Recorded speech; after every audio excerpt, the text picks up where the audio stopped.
welcome. Welcome to this Perspectives on this rather cold, wintry June day. My name is Jenny Phillip, and I am the Chair of Palliative Medicine at the University of Melbourne, and also have appointments at St Vincent's Hospital, Royal Melbourne, and Peter Mac. And I'm very delighted to welcome you here on behalf of the Palliative Nexus research group to this Perspectives this afternoon. If I could begin by acknowledging the traditional custodians of the land. Here I'm on the land of the Wurundjeri people of the Kulin Nations, and pay my respects to elders past and present, and acknowledge the ongoing continuous care of the lands and the waters and the animals and plants over millennia. Many of you know, and probably our guest doesn't know, but we established this Perspective series during lockdown in Melbourne as part of the height of the COVID pandemic, as a way of staying in touch and hearing from each other and staying sort of connected in some way at a time that was very difficult. And we found that it's been fun and useful, and we've also had the opportunity to hear from really great people from around the world. And today is an exemplar of that. I'm delighted that today we're going to be hearing from Assistant Professor Sarah Yardley. Sarah's a palliative care physician from UK. She works at University College London. And her research is very much focused on reducing the gaps that we are also familiar with, the gaps between the rhetoric and the reality, between policy and practice, and between expectations of families and patients and their experiences in healthcare. She's particularly interested in the need to redeem the role of relationship-centred practices in healthcare systems. We're delighted that she's in Melbourne at the moment as part of her Churchill Fellowship, where she's travelling different places around the world to understand and research how to ensure people with severe enduring mental illness have fair access to palliative care. And today she's talking to us about some of her work and her areas of interest, and her talk is entitled "Good is Not Always Safe: The Potential of Rewilding Systems and Redeeming Relationships to Create Inclusive Palliative Care for All." So I'm really excited, Sarah, to welcome you to Perspectives and hand over to you. Thank you so much, Jenny, and thank you very much, everybody, for coming along to this talk. If you just bear with me one moment, I will get my slides up so that we can get started.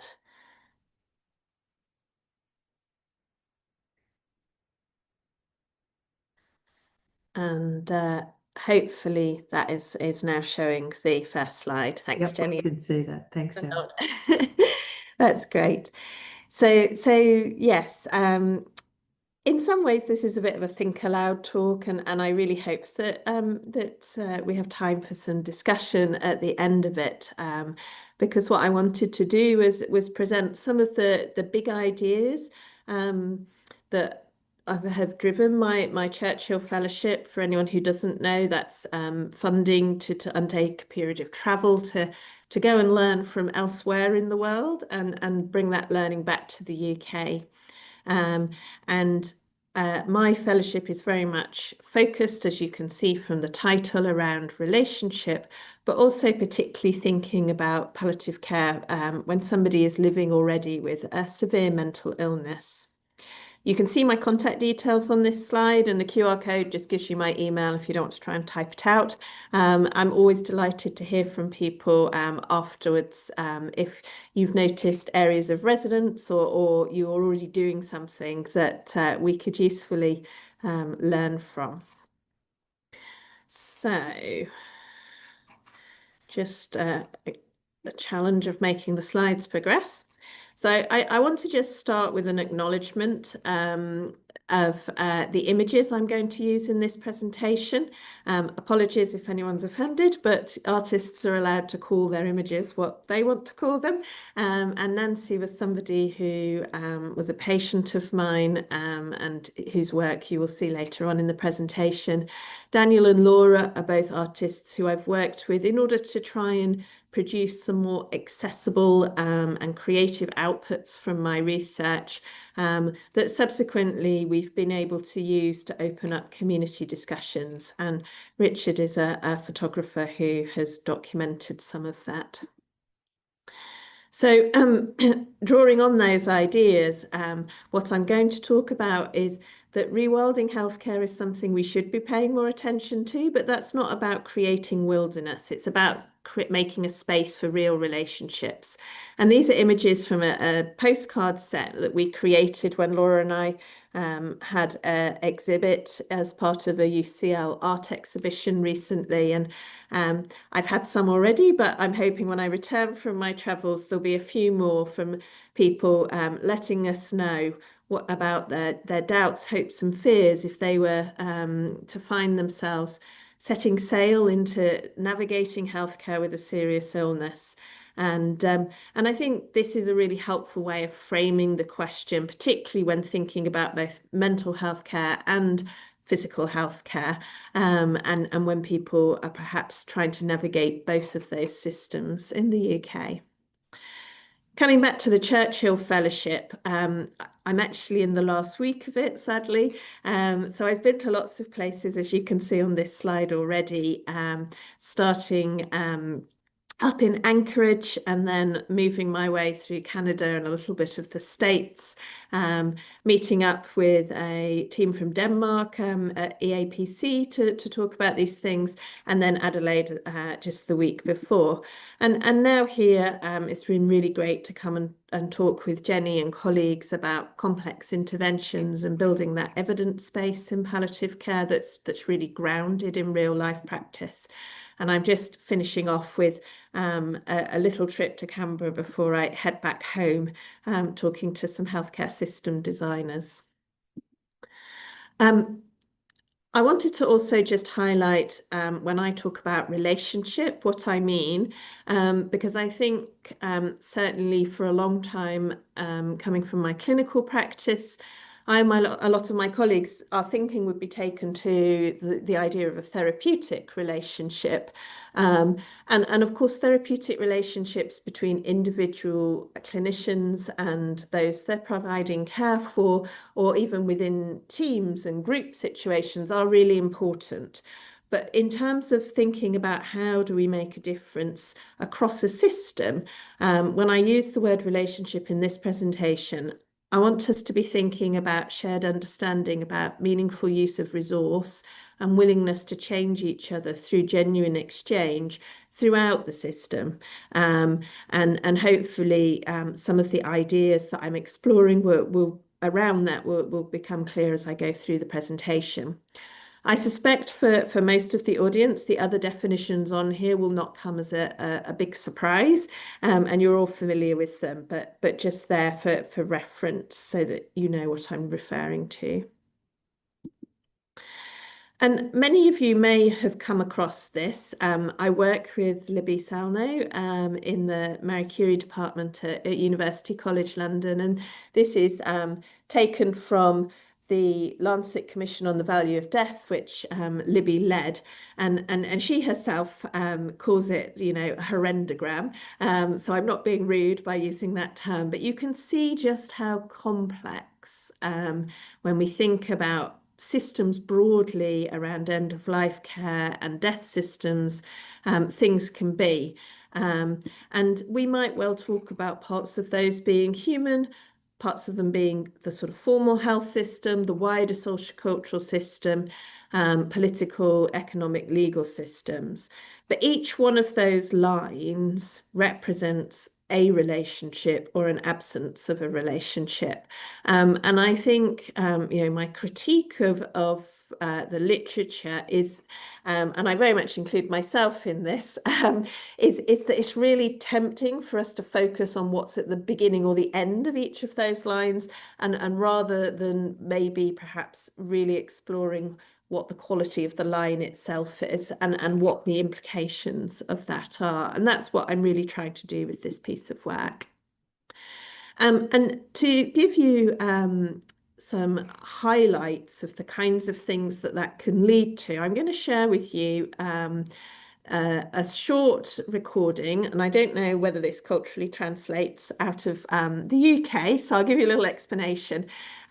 We still have on BBC Radio 4, which is kind of like the serious radio station, the shipping forecast.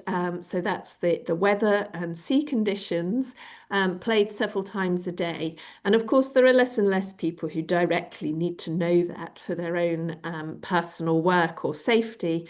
But it has a sort of iconic following. And one of the really interesting things is that lots of people who, for whatever reason, find themselves awake late at night, and that certainly includes some of our patients and carers, the rhythm of it is often described as being strangely comforting and creating a sense of connection. So what Laura and I did was we took some of the data from my ethnographic study exploring people's experiences of both mental health care and palliative care, and worked with a community group to create their own shipping forecast around their experiences of care. So as we listen to it, just have a moment or two of reflection around what might be behind these stories, and then I can share my thoughts around it. Jenny, please do shout if this doesn't play. I think I've pressed all the right buttons. And now, for travellers to uncharted waters, the forecast for the next 24 hours. For these unknown areas, pressure dominates, rising, falling, circling. Lives caught up in care, systems not working. Conditions cyclonic, shifting unpredictably with poor visibility and fatigue. Likelihood of whirlpools for a time. Misunderstandings intermittent, but we retain some hope. Murky benefit system, discrimination and hate churn ignored by authorities. Reports of fires and threats ongoing, severe, severe, severe. Proceed with extreme caution. External support strongly recommended. Inclusive routes once mapped out, becoming obscured later. Policy currents grow darker, pulling against progress. Sea monsters may be lurking. Surges of resilience, keep battling on. Conditions unpredictable, missteps to mishaps. Watch for jagged rocks. Cyclonic bay, caregiving duties persist, unrelenting. Noises at night, exhaustion settling in. Getting harder with age. Pressure rising. Winds whirl from all sides, no clear direction buffeting feelings of invisibility and unheard concerns. Progress limited by systems resistant to change. Visibility extremely poor, no immediate clearing expected. Conditions may improve later with active listening, but relationships dissolve like fleeting fog. Possible clearing, slight improvement on the horizon, pressure easing for a time 2 to 3. Progress uncertain but not impossible, shifting but not yet forward. Keep the course steady and hope for calmer waters ahead. And that completes the shipping bulletin for today. We will still be here at the same time tomorrow. Thanks for listening. And now for... Okay, so we can come back and see what people think about that. But for me, it was a really helpful way of working with a community in a very different way to really unpack their experiences and think about what we wanted to focus on for future learning. And in terms of my Churchill Fellowship, these are the 4 aims that I've taken with me as I've been travelling, looking generally, not necessarily specific to palliative care, around relationship-based models, thinking about those models for structurally vulnerable populations, and especially thinking about intersectionality. thinking about being relational when we evaluate what success is, as well as in terms of delivery of care. And also trying to ensure that I'm always focused on what is actually actionable for different groups of people in the system. And for anyone who either wants a little micro sleep or likes to know where we're going in a presentation, this is my slightly complicated but one-page summary of, I guess, the argument I'm going to make. So that instead of trying to construct these sort of system pathways, connectors that are supposedly independent of people knowing each other, we should be expending our energies on creating inclusive relational containers, if you like, where chains of people knowing each other with lots of different ways of developing that sense of I know you, of being close to each other to deliver care are available. And what is behind that is really kind of trying to challenge the idea that our healthcare system should, the way to make it fair or equitable is to have relationships out of that, which is why I talk about redeeming relationships. Now, of course, I'm not advertising a sort of, we should go back to the sort of old boys club, are you in it or out of it way? I mean, not least, I wouldn't be in it.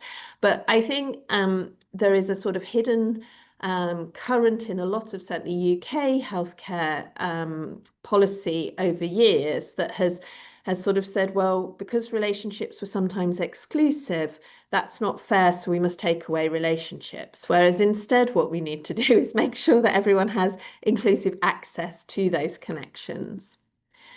And the reason I argue so strongly for that is we have plenty of evidence, both inside and outside of healthcare, that strong communities, whether you're talking about professional communities or literal geographically defined communities or a particular group of people, if they have good relational networks, everything is better. Health, safety, economics. And you can see that illustrated here by the work of the Relationships Project. And yet in healthcare, we have comments such as this from healthcare improvement analysts. It's impossible to provide optimal care. We don't have safety strategies that manage risks in the realities of daily conditions. We need to offer standardized responses to common needs in healthcare, of course, but we also need to develop and use customized responses when someone has particular needs and have flexible responses to emergent needs. And again, it's those latter things that I think are most challenging. And that perhaps is best illustrated by this cartoon. This very much resonates with some of my experience as a healthcare professional, but also I think experience as a patient. And when we start to talk about a system and systematic things, this is the entirety of healthcare enterprise, both the structures and the people. Often people in healthcare improvement will talk about human factors within a system, and how we think about optimizing the interaction of people in the wider world of healthcare is really important. But I worry that sometimes the discussion can seem to forget that people are really integral and systems don't create themselves. They're not sentient beings. However little power each of us individually might feel we have, we are part of that creation and replication. And also that part system efficiency isn't effective. So making one bit of the system will always have consequences elsewhere, but also the temptation to try and do things quickly in bit A of the system often has knock-on effects for other bits of the system, but also from a patient perspective, they're looking for something that's effective throughout, not quick bits here and there that aren't connected. And this is a quote from a professional in my ethnographic research, talking about just how hard it is to navigate the system, even if you're very resourceful. It genuinely can be confusing. So this takes me back to my idea around rewilding healthcare and creating space for relationships. And essentially what I think we need to do is find ways to take positive risks to regain what's been unhelpfully lost. Arguably, some of this used to happen if you go back long enough. But we need our system structures to be designed around relationships and to think about the interdependence of agency and structure. It should be a both and, not a people versus structure type approach. So I want to unpack, my relational analysis of what may have gone wrong here, thinking about that goal of whole systems effectiveness rather than part systems efficiency.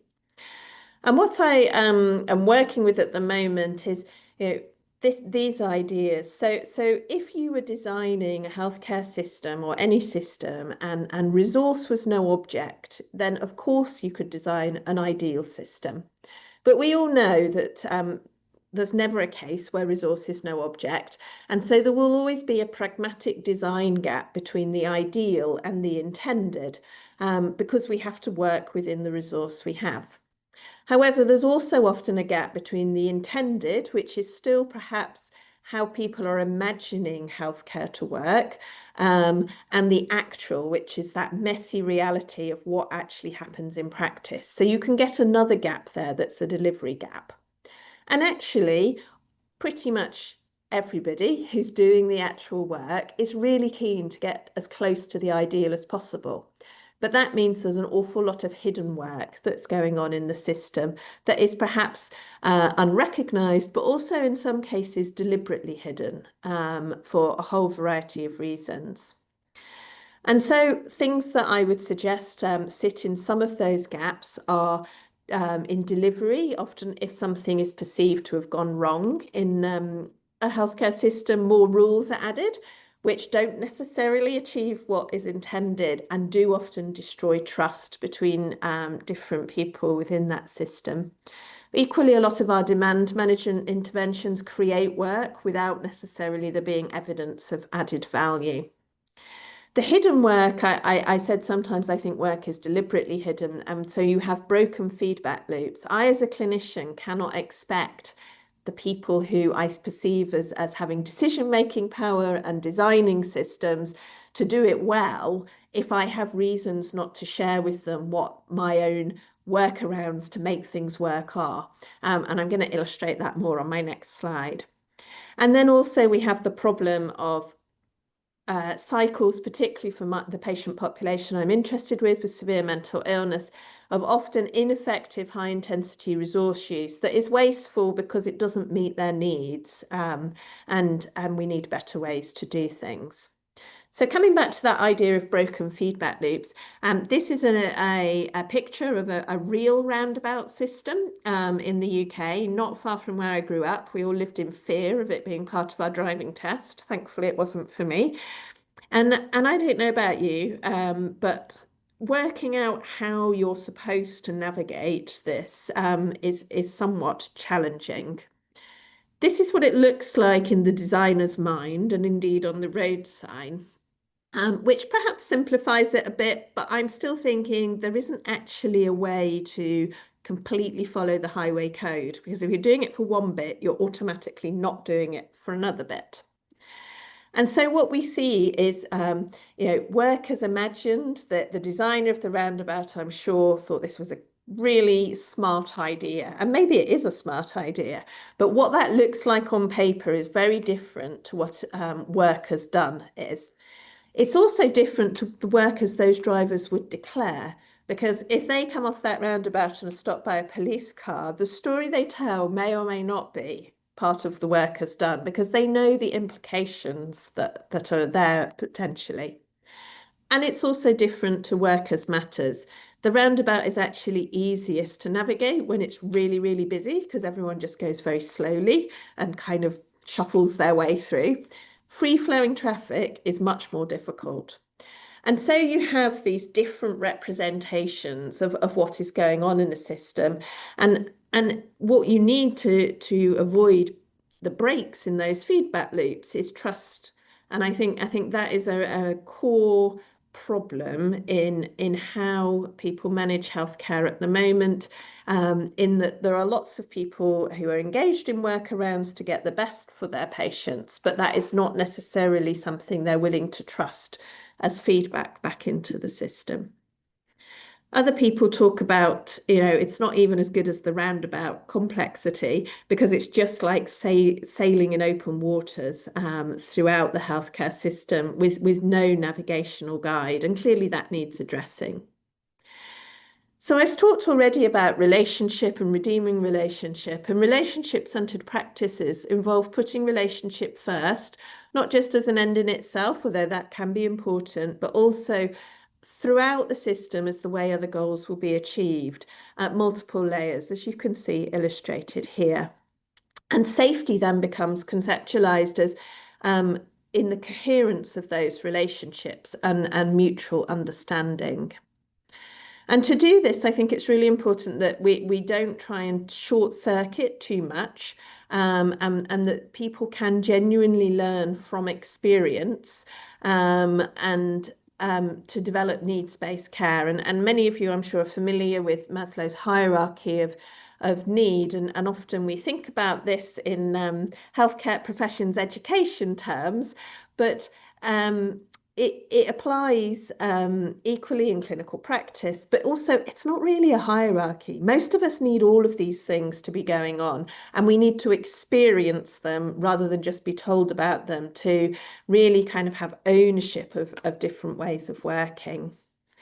So taking a more creative approach is something that I'm very keen to see in how healthcare is managed and designed.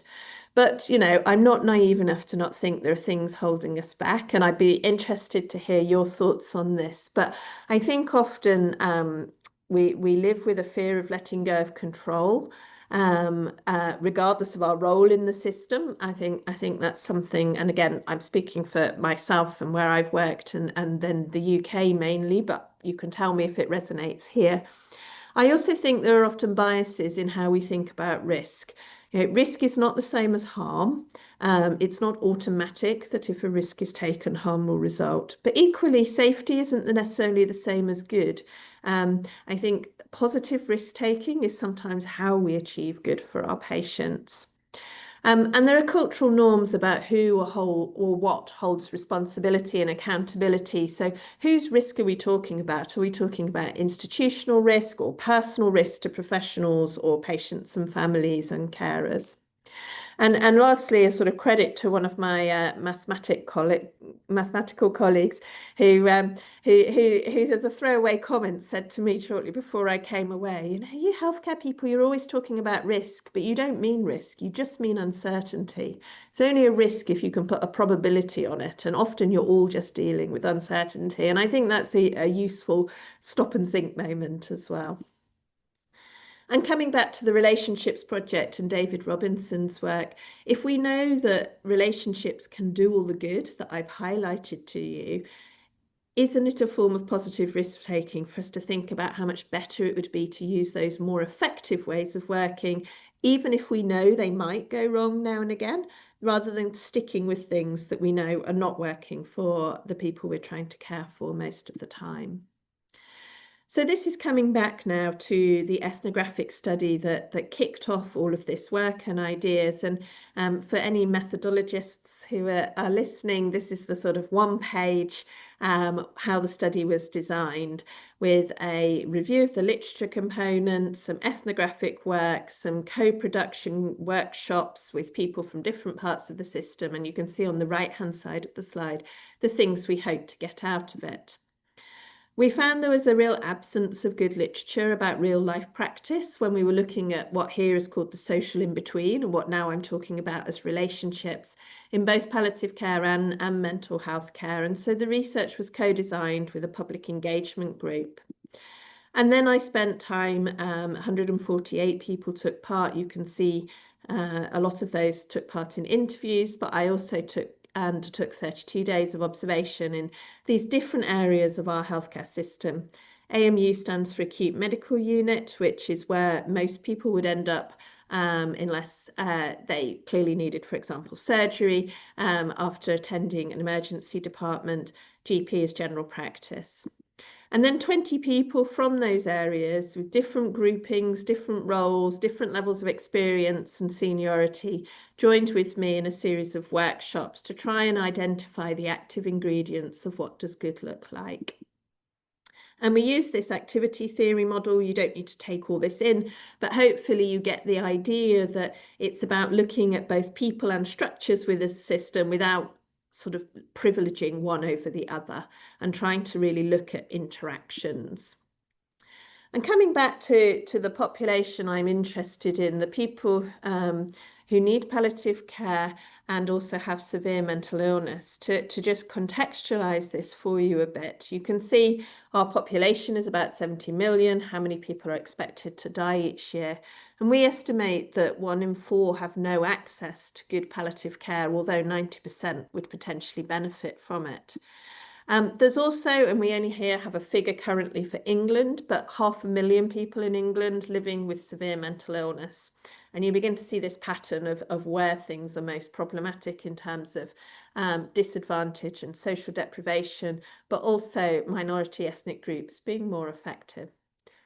This population die on average 20 years younger than the rest of us, and about 2/3 of their deaths should be amenable to palliative care in terms of the underlying chronic condition, but they're much less likely to have access, particularly hospice inpatient beds at the end of life, much more likely to be admitted to hospital, much more likely to die there.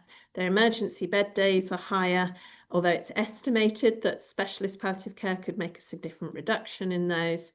And when with a colleague, I reviewed the qualitative literature looking for their perspectives. Admittedly, there is a bit more now since 2023, but really internationally, we know very little about their wishes and preferences. And then we have to think about intersectionality, and to take 2 examples, first of all, pain control. All the needs are higher. All the clinical teams feel less able to provide for those needs. And we know that people with severe mental illness get less analgesia, whilst they may well require more.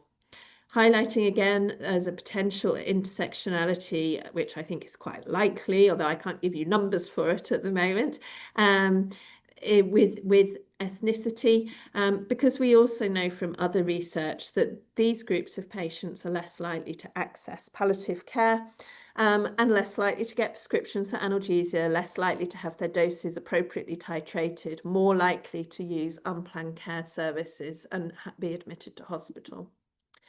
So I think the focus on this population, I mean, aside from, I think it is a social justice issue, I think it's really important that we begin to study intersectionality and experiences of care, and that maybe this is a good sentinel case for improving care that could have ripple effects to other groups who we know have not always been included. Many people living with severe mental illness talk about wanting inclusion because inclusivity is about meaningful choice, and they want to have those same choices that other people are afforded. But equally, I think, this is a question of good stewardship of resources and thinking about distribution of resources, however difficult that might be, if we want to have a truly inclusive healthcare service. I put in my title of the talk that safe and good are not always the same thing, and I've talked a little bit about that. And I think there is a lot of work to be done about challenging assumptions and assumptions about assumptions across the healthcare system, across many boundaries and across many transitions.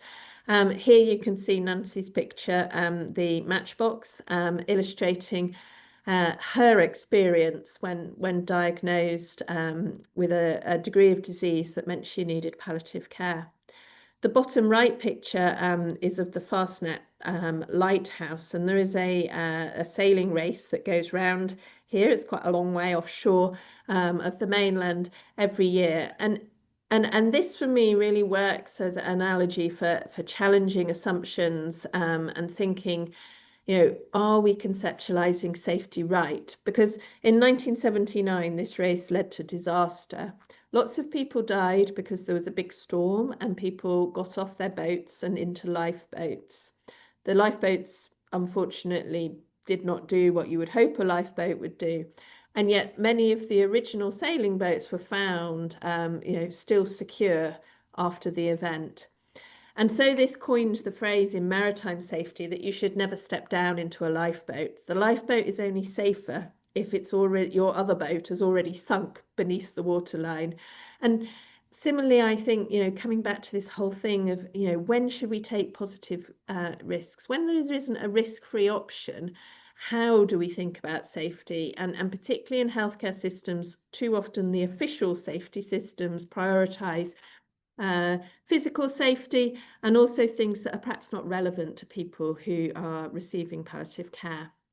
Before you think I've all gone completely rogue with all my nautical references, these are quotes taken from the ethnography that provide more illustration of that point. Top left, a patient and carer talking about the lack of connection. It's not good that people are not relating to them and connecting with them.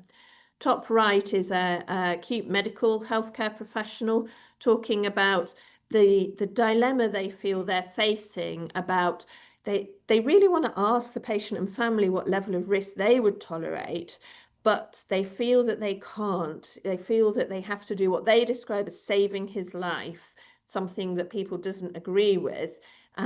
Because they don't feel that the system affords them with the option to do anything else. Across the bottom, somebody telling me that their relative had been told they were too intensive for any services, that they couldn't get help. In the middle is a carer who is talking about looking after her adult son with significant mental illness and being told she couldn't be told things. Nobody would talk to her because he had said he didn't want his medical information to be shared. But at the same time, the team were asking her to effectively be his suicide watch at home. And so she's in a position of being relied on to be part of the care team, but not afforded the way the tools to do that job. And she does elsewhere in her interview respect the importance of confidentiality and how that comes from a good place. But you can see how she's sort of been stuck between a rock and a hard place in what's being asked of her. And then someone else reflecting on how people fall between spaces. Is home safe? Is hospital safe? And so on.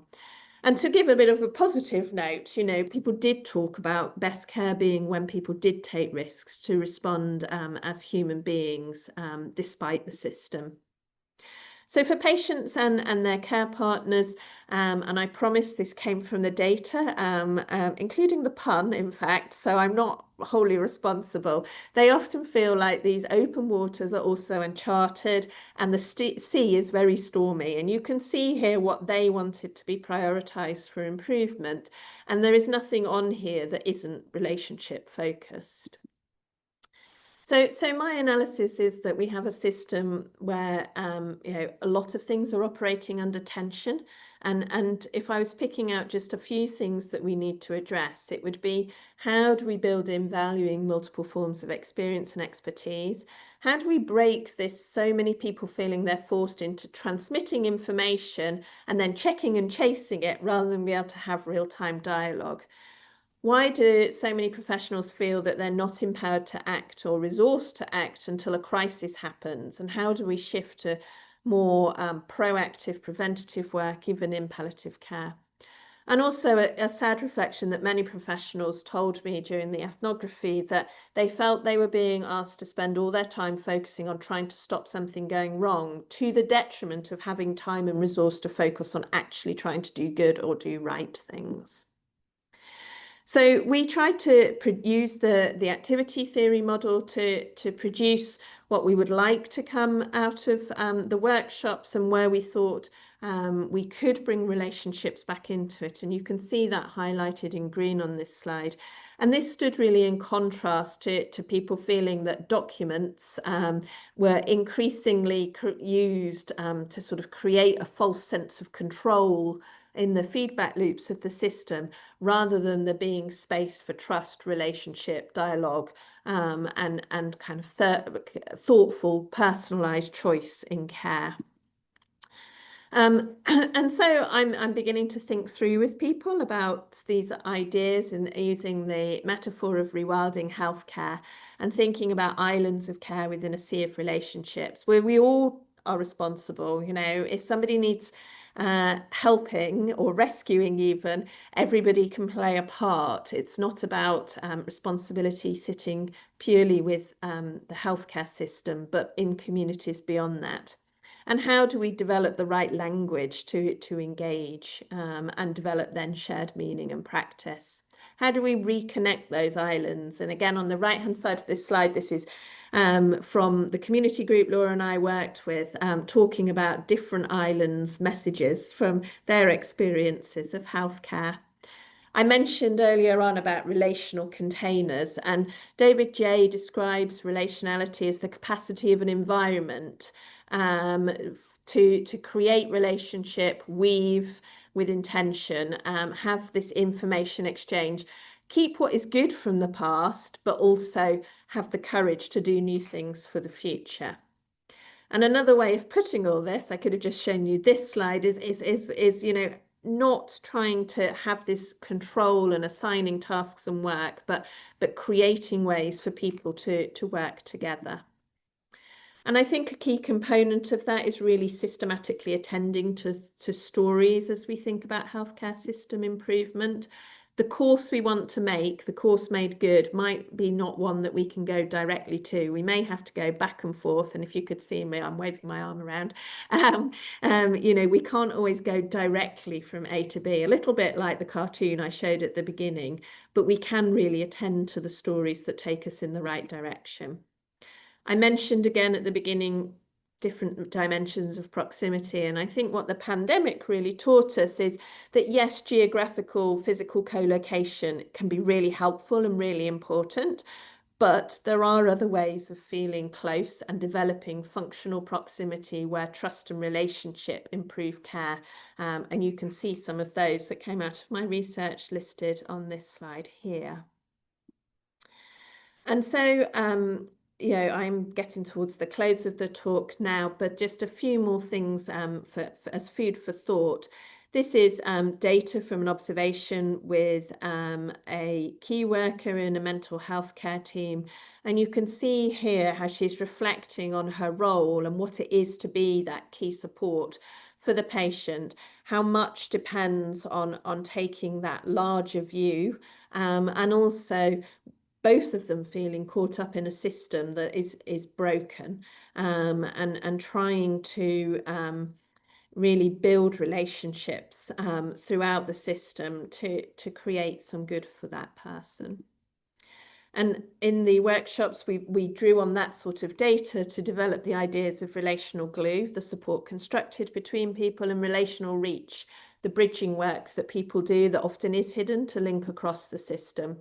And together with the group developed the concept of collective social safety to describe being safe with each other. Now, I'm obviously fully aware, as I'm sure all you are, that the ideas of psychological and physical safety, of course, been around for a long time. And I think the interesting thing was the group felt these were too individualized. So I may feel psychologically safe, you may feel psychologically safe, but do we feel safe with each other?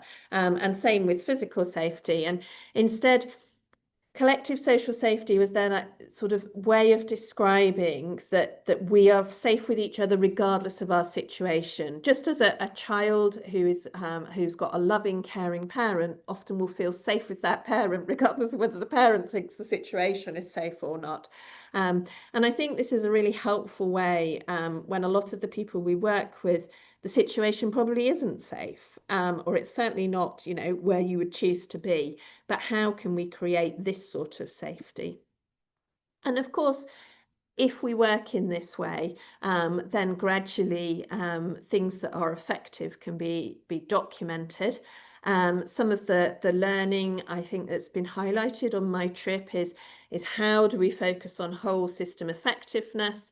How do we focus on what people have referred to as distress, not disease? So where people are high users of resource, thinking what would actually reduce their distress, regardless of what is the disease that they label that they have. Thinking about at what could we take away in our processes that don't really add value, and organising care around patient convenience rather than others. And of course, always digging deeper into the reasons why people are behaving in particular ways. So what am I thinking I should take back?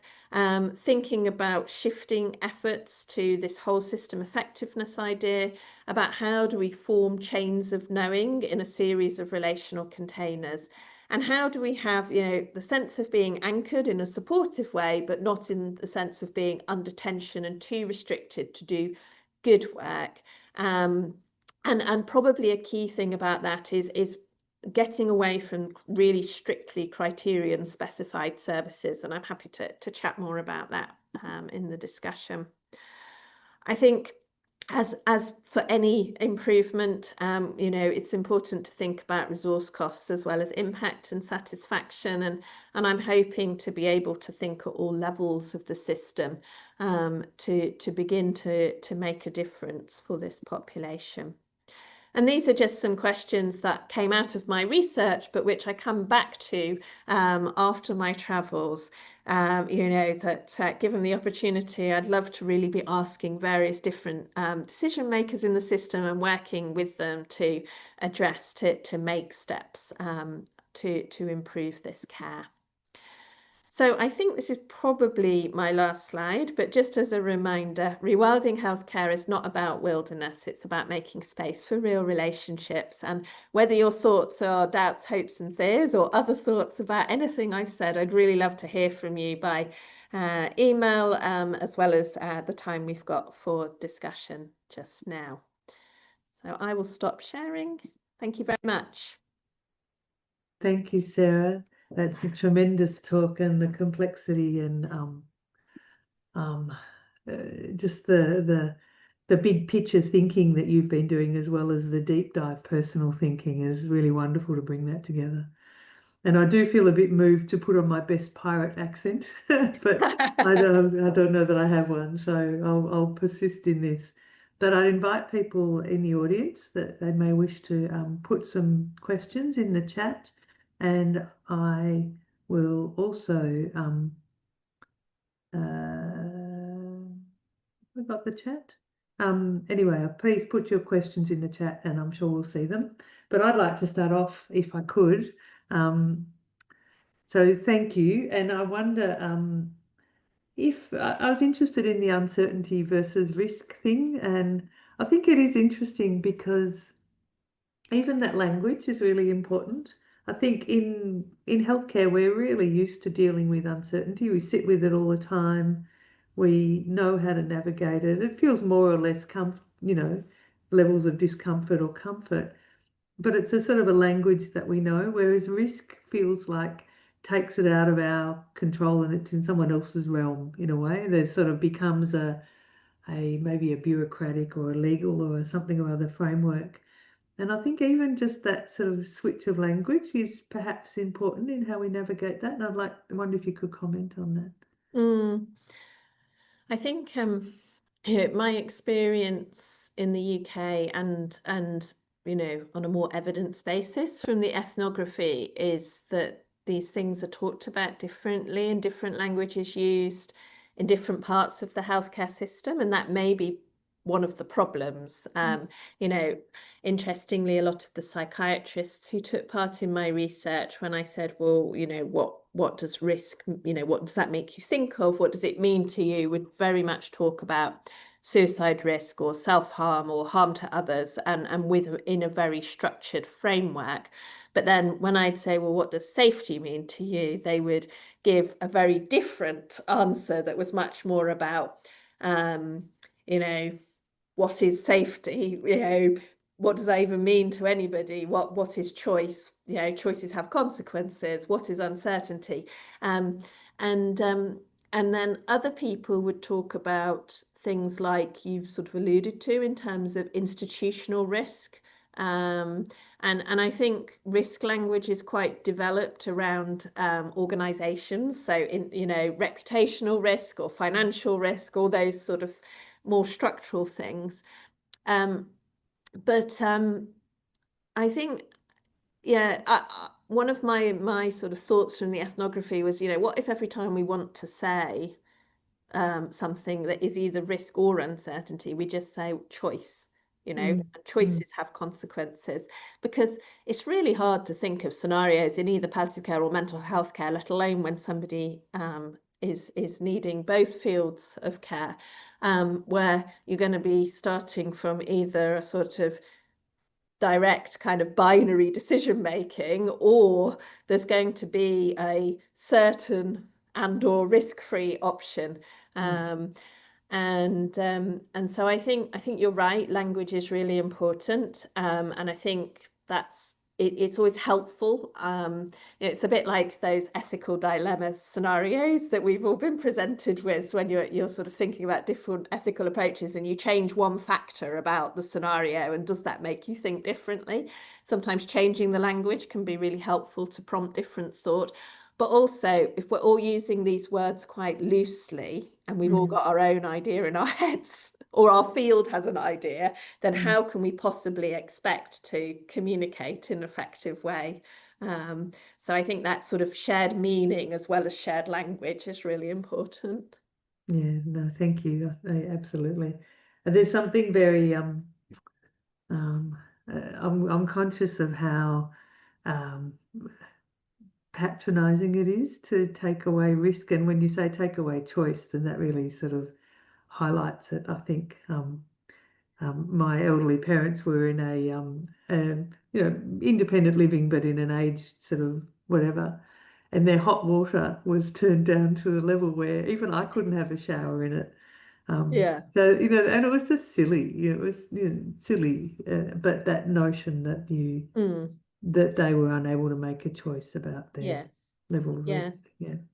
Yes, and maybe, everybody on the call knows it already, but one of the things I've been struck by in a lot of places I've visited is people talking about affording patients the dignity of risk, and particularly when somebody is deemed not to have capacity to make a particular decision for themselves, do we then sort of hold we've got to decide in their best interest to a different standard of willingness to take positive risks than we would have permitted somebody with capacity? And also, do we sometimes think about capacity in ways that is more limiting than it needs to be in terms of the choices people make? Absolutely agree. Oh, there's some questions in the Q&A. Thank you. So Kate Brennan has said, amazing, Sarah. Obviously, this seismic change for most of our health systems. I wonder if you can suggest strategies for starting these conversations other than playing the weather report quietly in the background. And what a tremendous voice you had too. It's so perfect. Yes. So that was one of Laura's friends who, has got better reading skills than me. But yes, and Kate, there is a much longer version that you're welcome to broadcast to particular people if you'd like to. I think, realistically, I think we have to think evolution, not revolution, because I think one of the problems is if we try and think about changing the whole system, it just becomes, certainly for me at least, overwhelming. And I feel incapacitated by the ability to start. And so I multiple small changes can add up. And so sometimes I think it is just how we as individuals practice, and certainly I now have things in mind that I'm trying to build into my clinical practice myself, and I think trying to obviously influence other people like you, but just those things about if I'm thinking about uncertainty and risk, actually what if I frame this as what are the choices for this person and whose consequences I'm thinking about.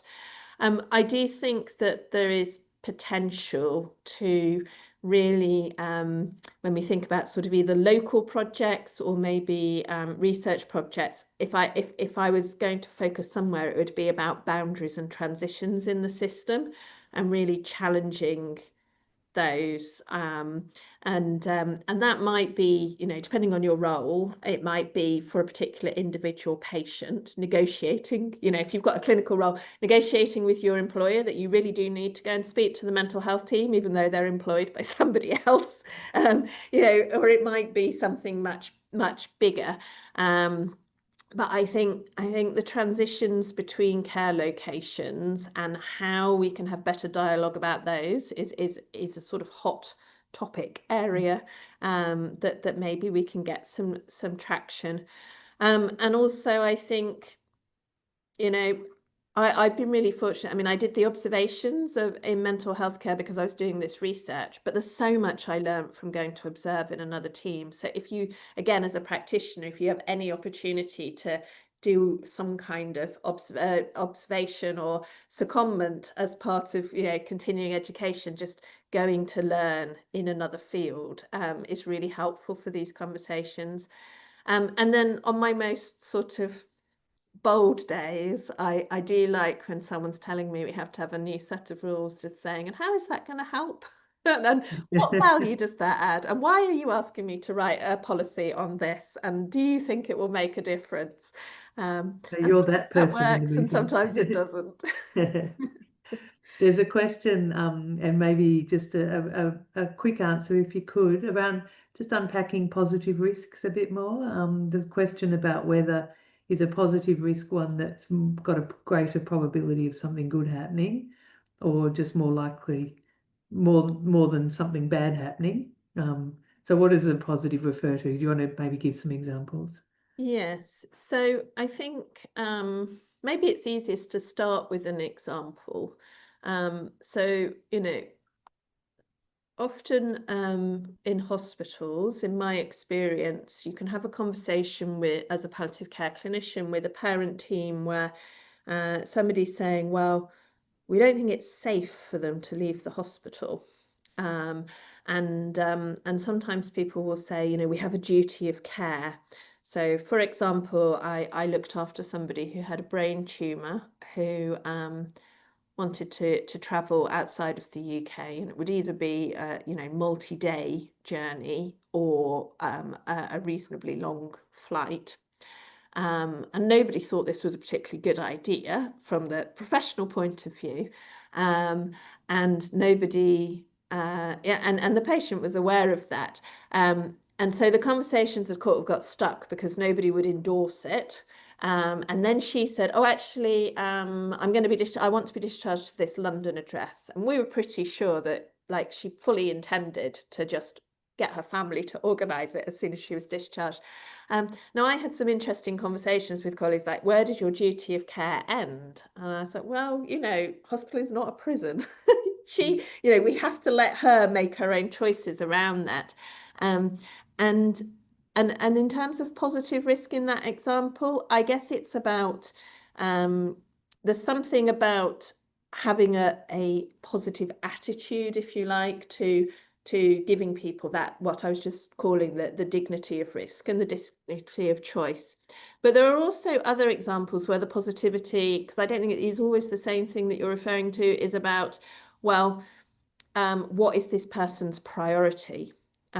So a community example, you know, I remember a long time ago seeing somebody who lived on their own and wanted to die in their own home, and people were concerned, you know, what if you fall, he'd had lots of falls, what if you fall down and die and no one discovers you for ages? And, you know, the patient's take on this was, well, I'll be dead, so, like, whatever, you know, well, it won't matter to me. But you know, that sort of, again, you can see how choice comes into it, and who is comfortable with what. And I think some of this, for palliative care at least, feeds into our really questioning what we're thinking of when we think about a good death. Because I don't think somebody lying on the floor undiscovered for several days sounds like a good death or a death I would want. But when am I subconsciously imposing that on somebody else? But sometimes I think, you know, I actually think our allied healthcare professional colleagues, and I don't know if anybody is on the call, are much better at this than us. So when you're thinking about things like falls or at-risk eating, those kinds of things, and, you know, what is really important to the person, and And what value will that convey to them, even at the risk of something else happening? So the positivity can come across in that way too. I don't think it necessarily means you think on balance good is more likely, but I do think it should be when you've had what you think the balance is, and what they think the balance is, and what they think is the priority. In the same way as with, you know, chemotherapy, some patients say, if it's got a 1% chance of giving me 3 more months, even if I'm nauseous all the time, I want to take it. You and I may make that decision or may make a different one, but it's that transparency about the balance. And it's also the positivity is about allowing, I mean, even there, look at my language, you know, they not preventing somebody from taking a potential risk or making a choice just because we are aware harm may result from it. Thank you, Sarah. That's tremendous. And I'm sure that there's a nautical term for allowing. So I'd like to bring this to a close. Thank you for a really wonderful presentation, and clever and witty and deeply provocative. So thank you indeed. Thank you to the audience who've come along today. Thank you to Tanya, who organises these events. And we will have another Perspectives. I've just forgotten and misplaced when the next one is, but I think it will probably be in August. So keep your eyes out, everyone in the audience, for the next such event, and we will keep you informed. Once again, my thanks, Sarah, and good evening, everyone. Have a lovely warm evening. Bye-bye.